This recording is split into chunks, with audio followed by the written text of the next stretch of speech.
Assalamu alaikum wa rahmatullahi wa barakatuh. Allah Teala kerimetli Kur'an'da aytat: İnna fi halqis semawati wal ardi wa ihtilafil layli wan nahari la ayatin li ulil albab. Asman menen жердин жаралуусунда, күн менен түндүн алмашуусунда акыл ээлери үчүн өрнөктөр бар.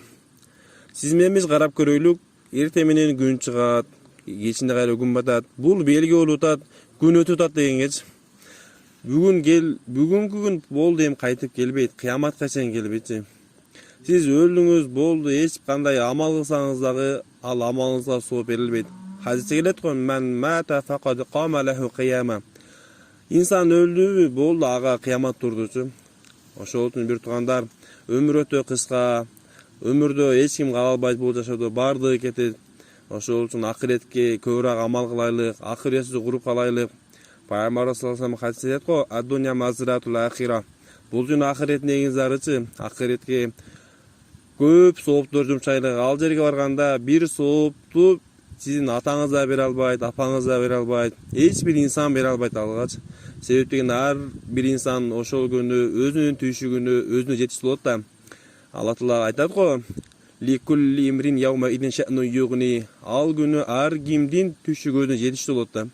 Бирөөгө бир сооп ме алып кой деп бере турган күн болбойт ал күнүчү. Бир туугандар, ойлонойлук, жашоо кыска. Бардык нерсени, дүйнөнүн бардык жыргалчылыгын, бардык кызыктуу нерселерди, бардык көңүлгө жага турган нерселерди кыркып кетүүчү ал бир эле нерсе бар, ал өлүм. Хадисте келет го: "Өлүм бардык ширин нерсени кыркып кетет" дегенчи. Ошол үчүн бир туугандар, өлүм сөзсүз келет. Алла Таала бирес Кур'анда канча жерде айткан: "Ар бир нафс, ар бир жандык өлүм даамын татат" депчи. Алла Таала буну ойноп айткан эмес да, буну инсан ойгон деп айткан. Бир туугандар, ойгонойлук, ойлонойлук, жакшы амалдар көп кылайлык. Пайгамбар саллаллаху алейхи хадисте айтат го: Пайгамбар саллаллаху сурайт да, сахабалар: "Я Расулалла, мал иман?" Эй Алланын элчиси, иман деген эмне депчи. Ошондо Пайгамбар саллаллаху айтты го: "Иза саррака хасанатука."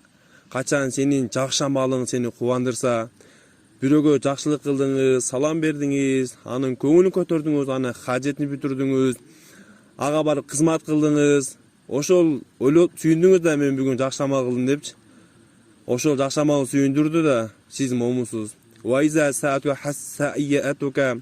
Качан жаман амалыбыз бизди кайгырса, бүгүн бирөөнүн көңүлүн ооруттум, бирөөнүн акысын жеп койдум, бирөөгө зулум кылдым, бирөөнүн артынан кыйбат кылдым деп ичиңизде бир аз ачуу болот, өкүнүч болот. Ошондой сезим жүрөккө келе турган болсо, фа анта муъмин деди Пайгамбар саллаллаху алейхи вассалам, сен мусулмансың деди. Ошол үчүн бир туугандар, акыретке амал кылайлык, бирөөнүн көңүлүн оорутпайлык, бирөөнүн тек гана көңүлүн алайлык. Ансыз эле жашоо кыска, өтүп кетебиз. Бири-бирибизге ынтымакта, бири-бирибизди сыйлап, бири-бирибизди урматтап, бири-бирибиздин артынан кыйбат кылбай жашоодо өткөрөйүк иншалла.